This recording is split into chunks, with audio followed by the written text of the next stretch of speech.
પ્રદૂષિત છે એટલી અમદાવાદની હવા પણ પ્રદૂષિત થઈ ગઈ છે। અમદાવાદમાં શ્વાસ લેવામાં પણ હવે જોખમ તોળાઈ રહ્યું છે। દરેક વિસ્તારમાં પ્રદૂષણનું લેવલ જોખમી સ્તરે પહોંચી ગયું છે। અમદાવાદમાં છેલ્લા એક સપ્તાહથી એક્યુઆઈ 200 ને પાર થયું છે। ગ્યાસપુરમાં એક્યુઆઈ 278 નોંધાયું છે તો ઉસ્માનપુરામાં એક્યુઆઈ 220 નોંધાયો છે, જ્યારે થલતેજમાં એર ક્વોલિટી ઇન્ડેક્સ 213 તો ગોતામાં એર ક્વોલિટી ઇન્ડેક્સ 204 નોંધાયું છે।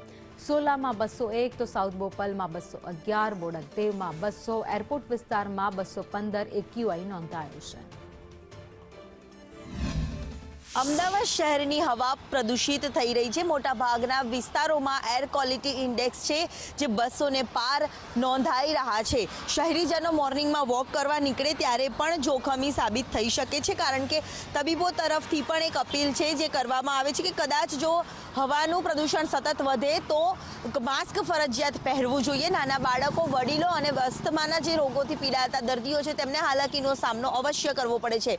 અત્યારે એકચ્યુઅલી હેલ્થ કોન્શિયસ સિઝન ચાલે છે। અત્યારે બધા હેલ્થ કોન્શિયસ લોકો મોર્નિંગ વોક કરવા માટે નીકળતા હોય છે સવારે, પણ ક્યાંક ને ક્યાંક અત્યારે પોલ્યુશનના લીધે એ ઓછા જોવા મળે છે અને બધા માસ્ક પહેરીને પણ સવારે મોર્નિંગ વોક કરવા જતા હોય છે।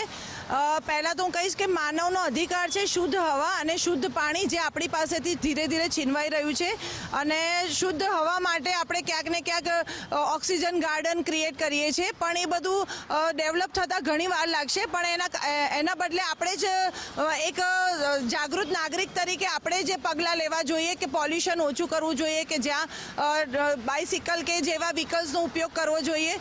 અને વાતાવરણમાં તો અત્યારે 200 ને પાર થઈ ગયો છે। અમદાવાદમાં પણ દિલ્હી જેવી ધીરે ધીરે કન્ડિશન થવાની તૈયારી છે એવું લાગે છે, એટલે બધાએ સાવચેતીના પગલાં લેવા જોઈએ। એઝ એ યોગ કોચ હું એક એડવાઇસ કરીશ કે બધાએ બ્રીથિંગ ટેકનિક યુઝ કરવી જોઈએ, બ્રીથિંગ એક્સરસાઇઝ, યોગ, પ્રાણાયામનો પણ સપોર્ટ લેવો જોઈએ। જે છે ચાંદખેડા હોય, બોપલ હોય, સાઉથ બોપલ, સેટેલાઇટ, મણિનગર સહિતના તમામ જે વિસ્તારો છે ત્યાં એર ક્વોલિટી ઇન્ડેક્સ છે જે 200 ને પાર નોંધાયું છે। શહેરની હવા સતત ઝેરી બનતી નજરે પડી રહી છે। કેમેરામેન સંદીપ રાઠોડ સાથે દિવ્યા ચૌહાણ, સંદેશ।